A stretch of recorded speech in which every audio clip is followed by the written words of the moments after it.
Hey, this is Tracy Lewis working on another Winter is Coming Wednesday episode. This is episode 16.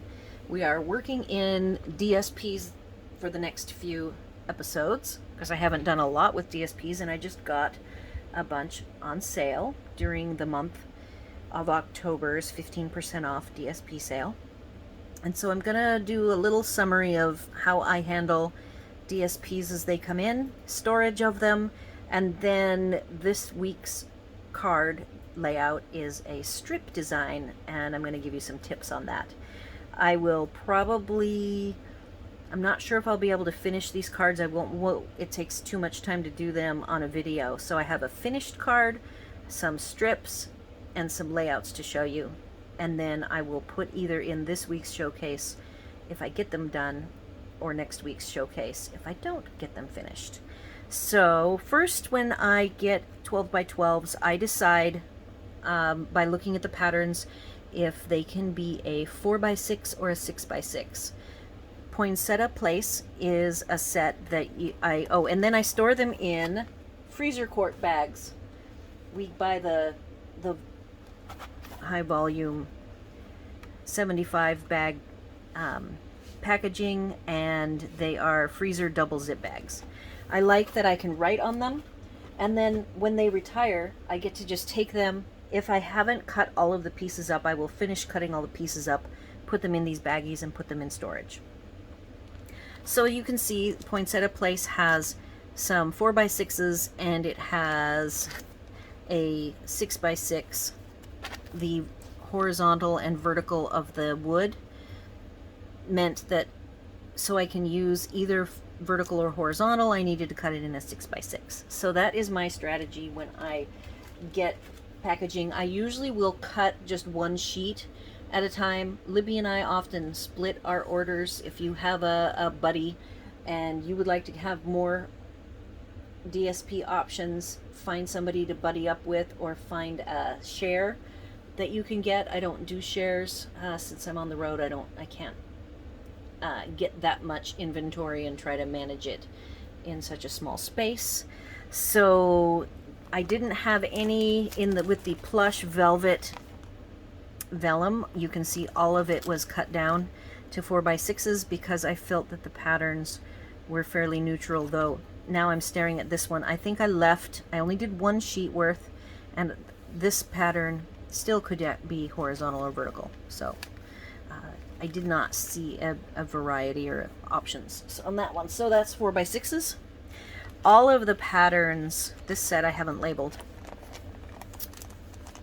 Artistry Blooms, or I believe that's what it's called, has ombre on the front, and on the backs are these swaths of like brush strokes.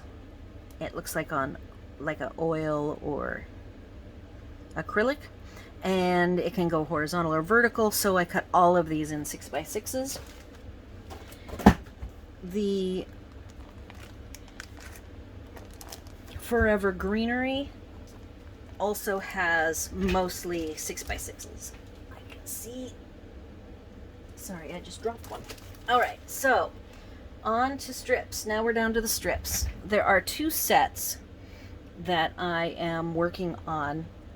I have chosen 7 strips from each set. My strip layout that I'll show you only takes 6, but because I'm going to mix and match, and also I want to consider intermingling between these 2 sets, I went ahead and used my removable dots that I use for storage designation, and the one set, Trimming the Town, is in the orange, and then the other set is Heartwarming Hugs, and it has yellow dots.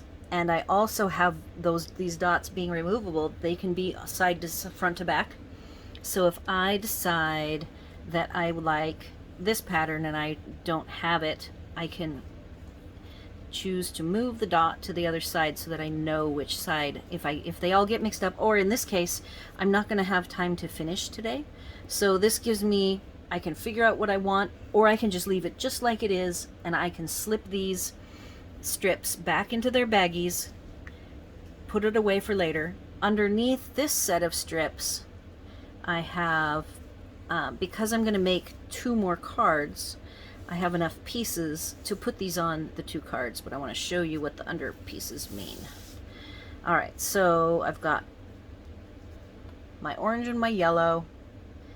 I can mix and match now and always get them back to wherever their home base was. I have a card base. I'm going to put a vellum layer. I've already got it cut down to size. I have my focal layers. There's 2 of them. And I have them in both colors. So I can decide. Then I have my red. So I have all of my chunks cut down.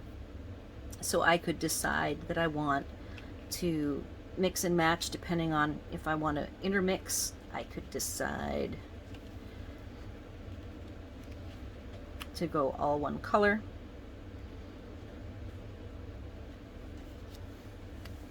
I could choose to do this combination. So I've got all these pieces, and now it's at the decision time. And I will go away, get that all done, and show you. And the next bit I wanted to show you is on this particular strip card. I've already made one. I actually made with Libby. We had a crafting day, a virtual crafting day this morning, and I wanted to get further along in this set to try to finish before next week. And here is my finished Thanksgiving card. It is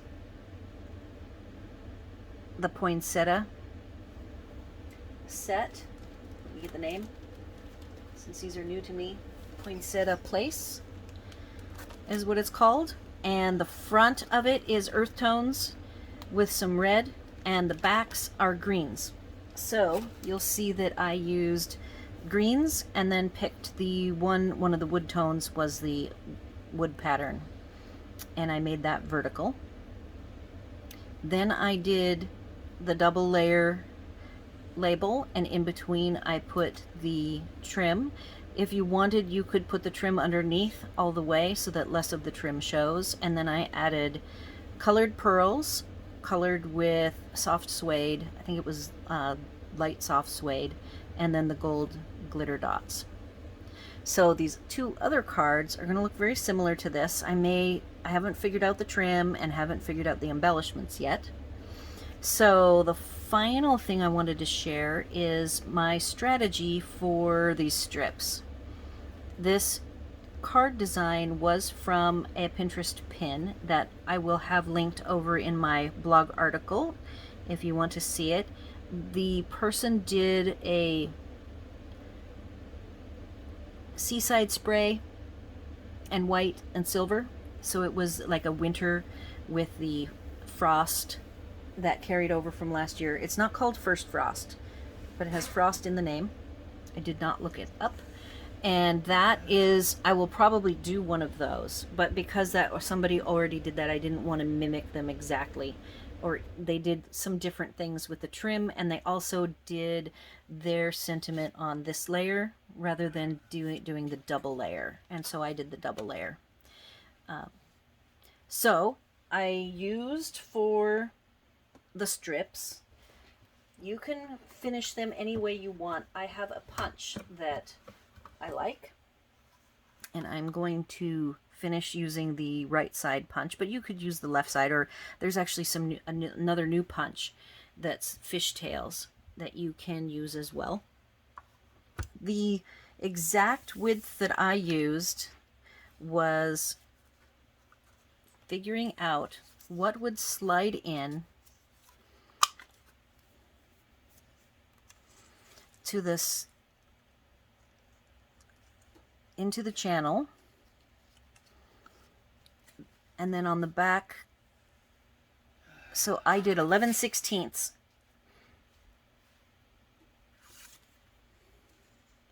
I did 11/16, and it's a hair under 3/4 of an inch. So it slides in, and I line it up and snip it. The trick is all of these are at 6 inches, and that is too long. So the measurement of the strips that I want to have is 4 inches. And then the reason why I picked 4 inches is the poinsettia place set. The dimensions of the greens that I used were 4x6s, so it was the 4-inch side. I did not trim down the 4-inch side, and I trimmed off twice using one end. The other end got 1, and the finished length of it was 3.5, which was perfect to fit on this vellum, which is 3/4. Sorry, it is not 3/4. It is 3 3/4. Sorry, 3 3/4 by 5. So starting with 4 inches. So what I will do to all of these strips is I will trim them down to 4 inches, and then I will snip the ends. The one end gets 2 snips, the second end gets 1 snip, and that gets it to exactly 3.5. And I think I've shown this before, so I will show it again, that when you trim this, there is, you can see right here that there's a 1/8 inch that gets lopped off. So basically, if you want a 1/8 inch border on either side, you just make your strip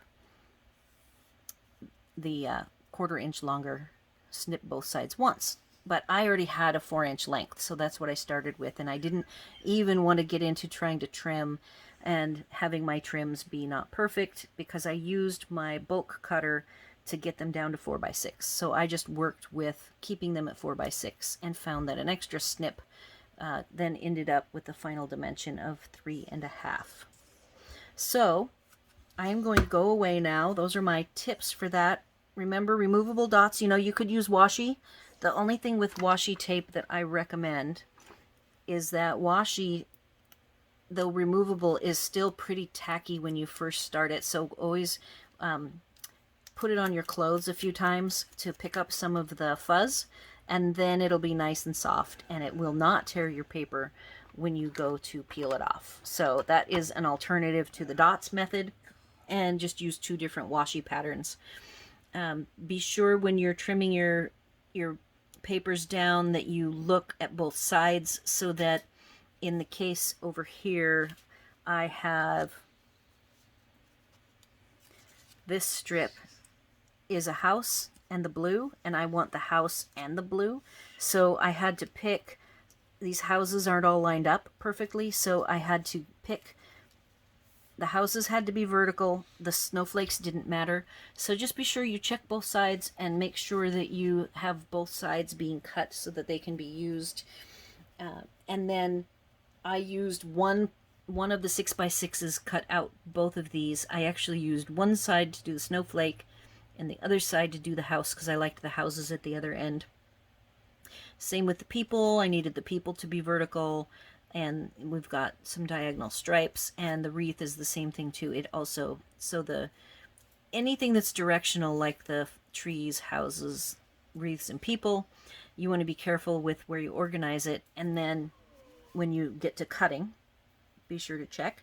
And then this particular strip, now that I see that it's this pattern, this four leaf type pattern, I might, if I shifted it over one way or the other, then this partial pattern would be a full strip down the middle. So I didn't really fuss with this one because it was going to get too technical to try to make it look natural.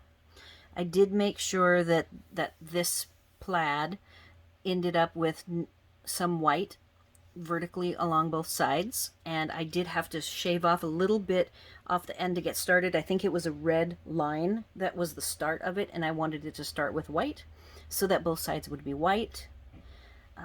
This one actually came out pretty good with the diamonds. I think they're offset enough to look natural. So those are just things I look for when I'm doing these narrow strips, is trying to have them look as natural as possible when I pick which way to start.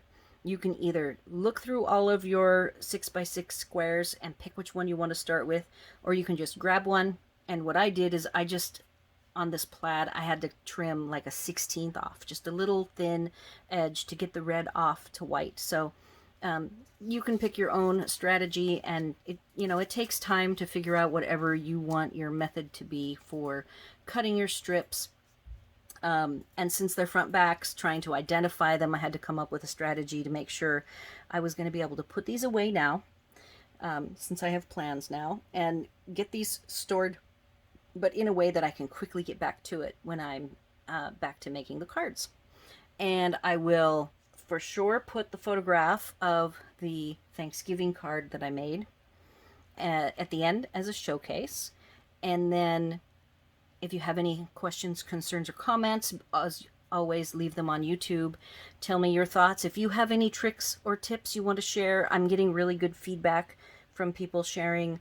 Like last week I had tried to color just 2 rows of a 4-row stamp, and somebody popped in their comment, use post-it notes to cover up what you don't want to have stamped. So that was a great tip. And so if you have any tips or tricks to add, please put them in the comments. I love to hear from you, and then I will be able to use them these tips as I explore them and get to doing strips again. Next week will be the 16th week. I already have my new card is already started, and that one's going to be a really fun one. It's a scene, so it's not necessarily a fancy card, but it has more to it, and it is a fun fold. So I always like to do the fun folds, and I do not do them as often as I should. And it also has DSP, so I'm trying to stick with, like I said, a few episodes of DSP, because I think the DSPs have been largely ignored because I had not got my supply of them yet for the holiday catalog. Have a great week. We will be heading to the ocean on Wednesday, and we will be there, we're not sure how long, probably at least a month, maybe 2 or 3 months. It just depends. We have not spent extensive time at the ocean in the winter, and so we want to kind of see what it's like there when the weather's all blustery and rainy and cold. Thanks for watching.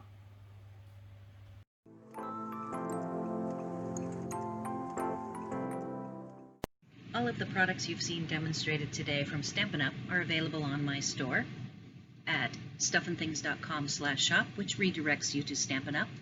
I am an independent Stampin' Up! Demonstrator, and I can sell to folks in the US only.